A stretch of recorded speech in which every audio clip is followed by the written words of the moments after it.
Hi, y'all. It's Neva from Manic Mama Musings, and this is Mental Health Monday. And I have not done one in forever. I'm so sorry. So, before I forget, I want to make an announcement, and then we'll talk about what's going on mentally because it's a new year. We should have done a dump last year and start out the new year fresh, but I didn't do that. I got real wrapped up in doing Friendmas, which I don't regret. It was a lot of fun. If you are one of my subscribers that crochets or does crafts, I completely encourage you to try to join in at least one cow. If you do it with the right people, it just it's a wonderful way to brighten. It helps brighten your spirits, and I don't know, it's just a nice pick me up. So last year I tried really hard to do year long mood cow, and I did blanket and whatnots. So this year, I'm not splitting it up into months. I'm going to do a whole year, and I'm going to do a snake amigurumi. And I'm trying to decide. I think I will do. I it. I would love a long snake, so I think I would probably do 2 rows. I will link the pattern that I'm going to try to use, the tutorial down below. But I was like 2 rows. If it's single crochet, like 2 rows each day. And what it is you take the mood for the day. If you mostly had a happy day, then okay, you assign a color to happy. I'm using happy, sad, and then angry and anxious are in the same category because usually anxious leads to angry for me. And or if I get too angry, I get anxious. So they tie in together. And then there's the days when I'm real up and down. So I'm going to do a stripe each day. So it could be like a block of one whole color. But I decided to do it in greens since it's a snake. I want a green snake. And in case you didn't know, my dad used to call me his little snake charmer because when I was like 2, I walked up to the steps. So I'd been in the yard with like little baby grass snakes all twirled around my arms and whatnot. So yeah, I thought it would be kind of nice to do a snake. So this is for the mixed moods. Okay, I love this yarn from Hobby Lobby. I got one skein of each, but that was the place that I knew I could find like greens or blues or whatever that have like coordinating colors to them.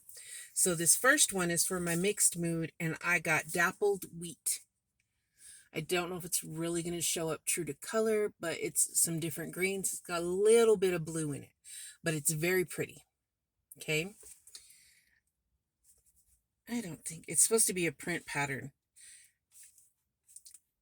So we shall see how that, but it won't be too much print. And then this is for angry or anxious. It's a dark green and the name is Forest. Okay. And I tried to find other color greens and went with color of greens in here. Now there's not one quite as dark as this one, but I think that'll be okay. And then this one is kind of in there for sure. And the name of it is Spa. And it's a very minty green, kind of like a seafoam green, I think. And that one is for sad. And then this one is for happy. I'm going to have to write this down so I don't forget. But this one is for happy and it's mid green. And it was just kind of bright. And so I thought it just said happy more than the others. So I have 4 mood categories: mixed, happy, sad, or angry. I had a lot more last year when I was doing them, and I just decided I'm going to keep it simple with 4. And then, like I said, I'm going to do stripes in a snake, an amigurumi snake, and I will put the tutorial that I think I'm using down below. I've got to catch up. I need to write. I've written in my journal my moods for the first and the second. Hopefully you can remember, or you can just start from the day you start. But you don't necessarily have to do a snake, and you don't have to use the colors I use. But if you'd like to join, let me know. It's a good way to keep track of your moods. Last year I did enjoy it. I just didn't finish the last one I did. And so I was sad about that. But yes. So today I just want to talk about, I don't want to talk so much about how we feel, but how you make other people feel. And I don't mean when you're down, oh my goodness, you shouldn't vent to someone, you're going to make them feel bad. No. What I mean is that you should take into, or maybe I will talk about how we feel too. Lately I felt a little insignificant. And it's me. It's not anyone else, I'm sure. But sometimes it feels like people that you're easily forgotten. Does anyone else feel that way? Like, oh, yeah, I like you, but you're not important to check up on, or you're not important enough for me to mention or to look out for, or and whatnot, if that makes sense. Okay. And to me, to me, we should be fair. If I don't check on people, it's usually I'm not checking on anybody because I'm having a hard time, and it's nothing against anybody. But I try to check on people when I'm feeling up to par, because y'all know I was very sick from Christmas through close to New Year's. And I still tried to check on people, but my goodness, I was feeling so terrible. It took a lot out of me to even just make sure I was okay. But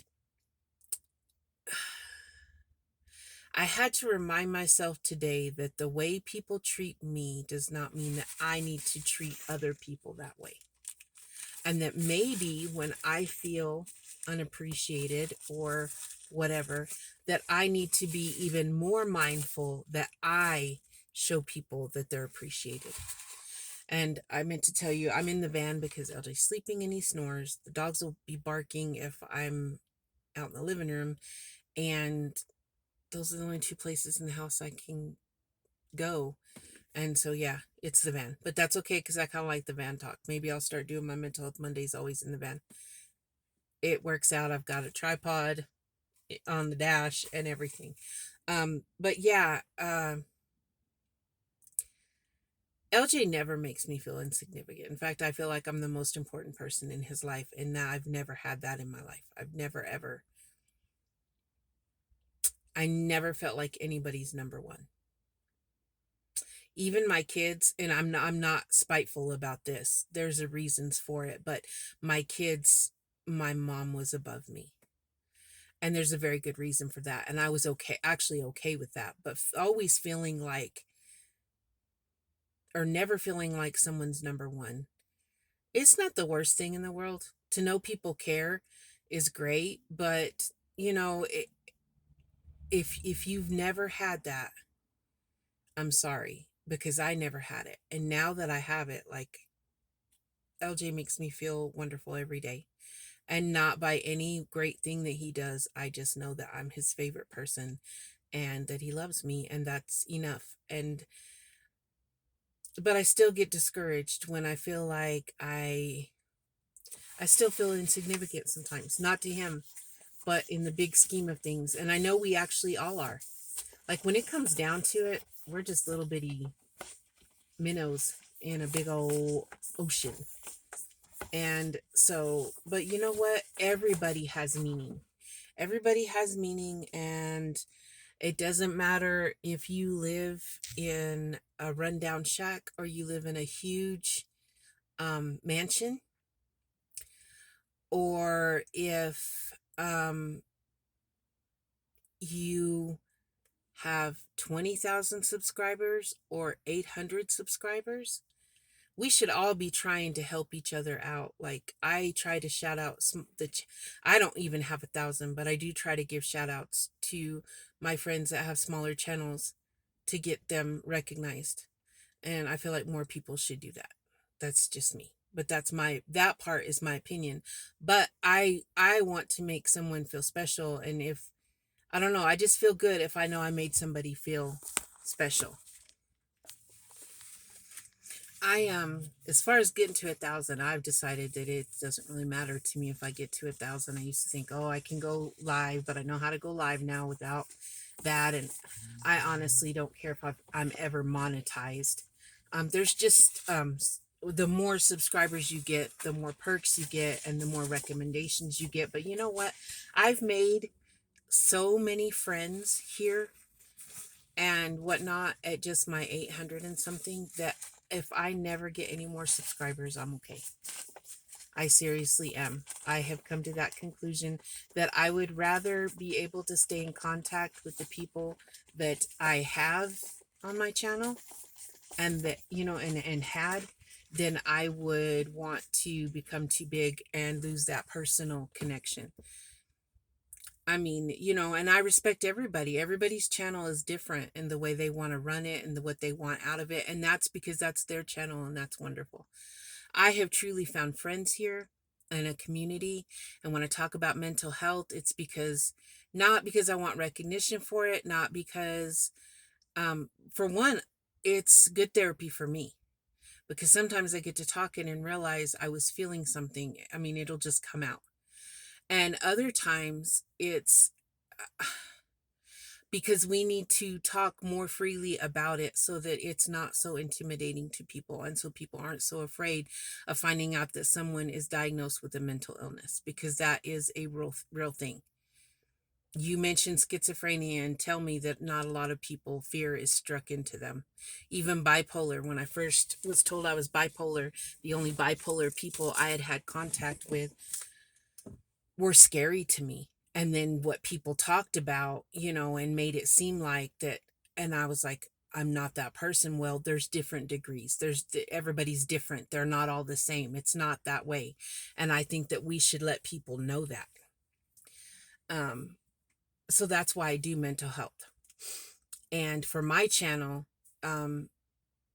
my goal of making it easier to talk about mental illness, I also enjoy my crochet, but it is tied into my mental health, because when I started crocheting, it was because I weighed 470 pounds.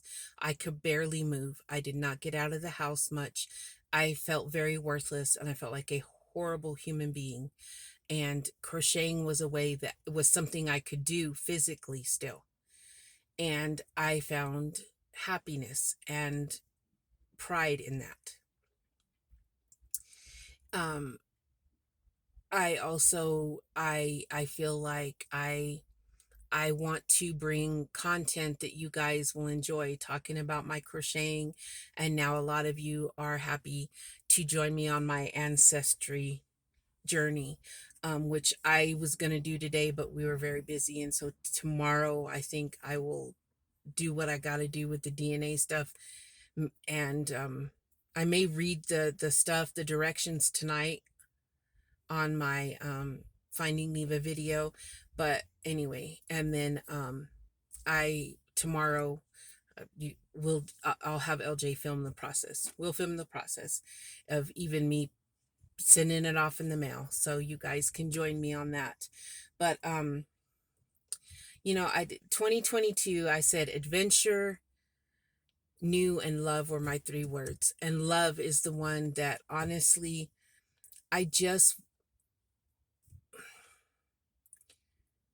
you can love someone and let them go, if that makes sense. So letting go of somebody is not meaning that you don't love them. But sometimes you have to love yourself enough to let other people go. You don't have to be mean. You don't have to hurt them to let them go. But in your mind, say from now on, they are not going to hold such a high spot in my life because they drain me or they hurt me. I have thought I was in love so many times with someone that did not put me first, or didn't even put me second, third, or fourth. They treated me horribly. What they did to me was not love, and I needed to love myself enough to know that even if I had feelings for them, I needed to walk away. And I used to think that meant you stopped loving them. It doesn't. It just means that you do not allow them to take from you anymore. Take your self-respect, your pride, and your mental health. Don't let them. And so I just really think that if our world and uh, from the simplest person to the most important person, this goes for, we should all be equal in this, that we show love, compassion, and encouragement to everyone. We don't just pick and choose. We don't, I mean, you have to pick and choose in a way, because you're like, you can't just go do something for everybody. But I don't know where I'm going with this. Be equal in it. Don't pick someone. I don't know how to explain it. But we all just need to show love. We all need to be inclusive.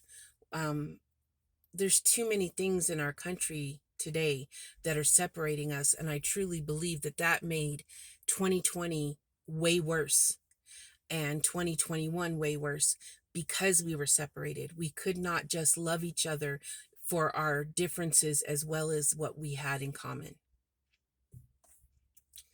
We don't want to stick up for this person.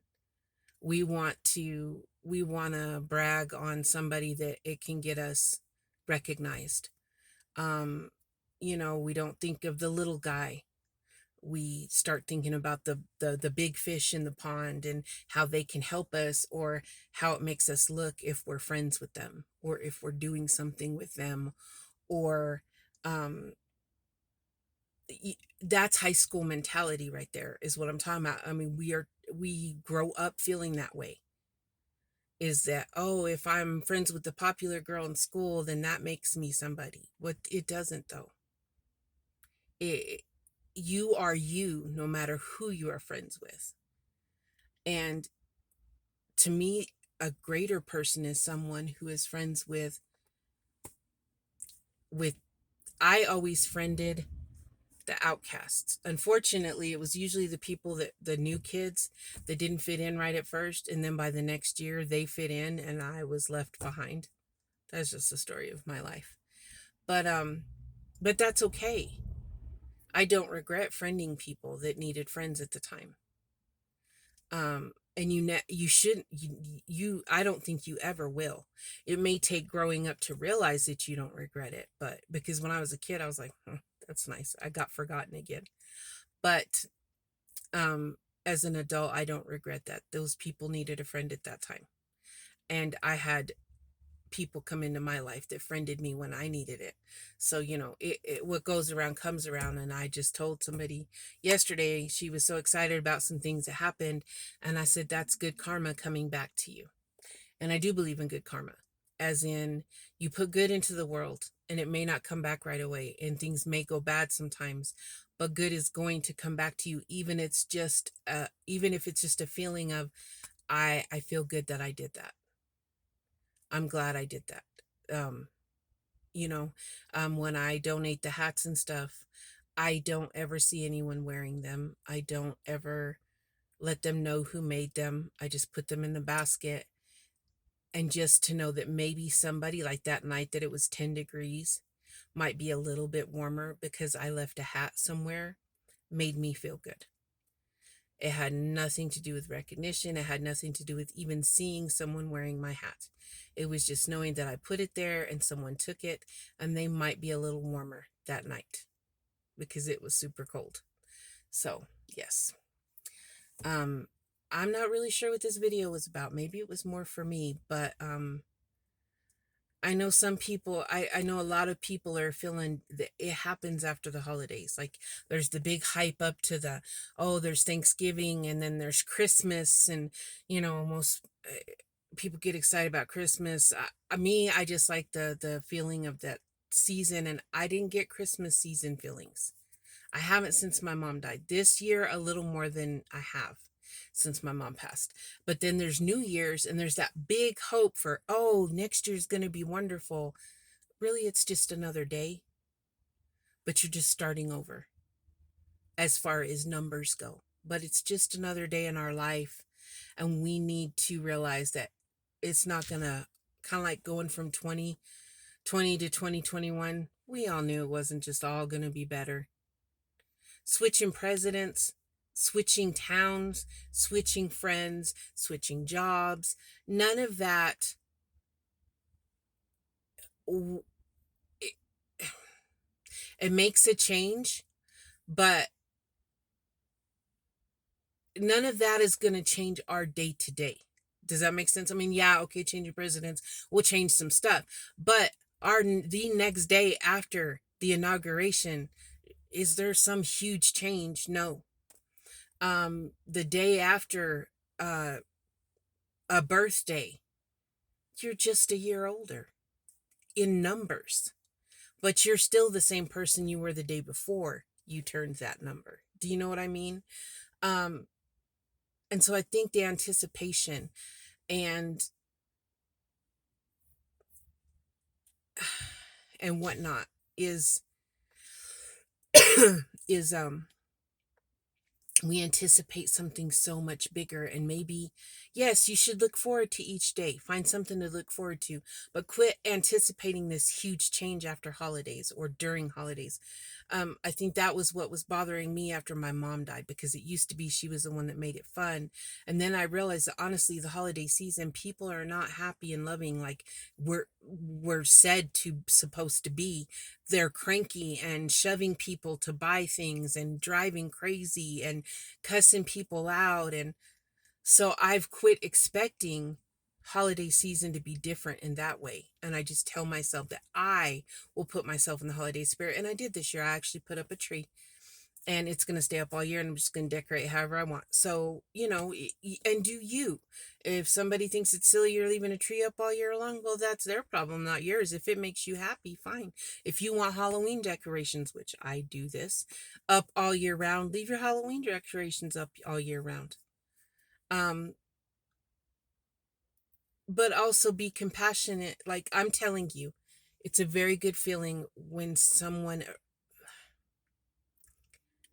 you know that you made even a tiny piece of somebody's life even happy for one little second, or better for one little second.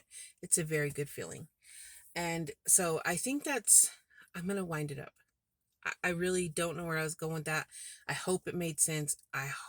It, I hope my words help somebody today. I haven't done this in forever, and I feel out of whack, and maybe it's just I have a lot of emotions at the beginning of the year, because we're taught that we're supposed to plan out our whole year and have resolutions. I don't. I have intentions. I intend to do this, and if it doesn't happen, fine.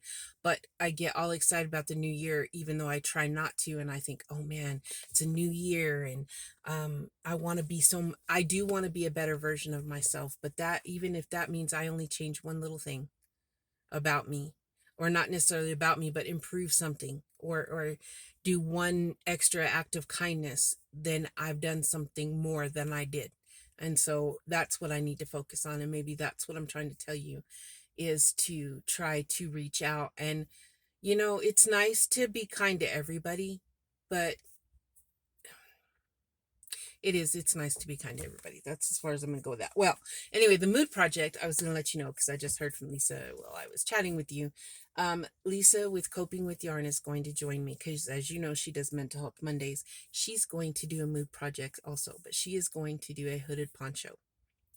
I don't know what colors she's going to use, but she's doing one. I'm probably going to go and start mine tonight or today, here in a minute, after I make a phone call to one of my friends. And then I'm feeling kind of awake, but I could also use a nap.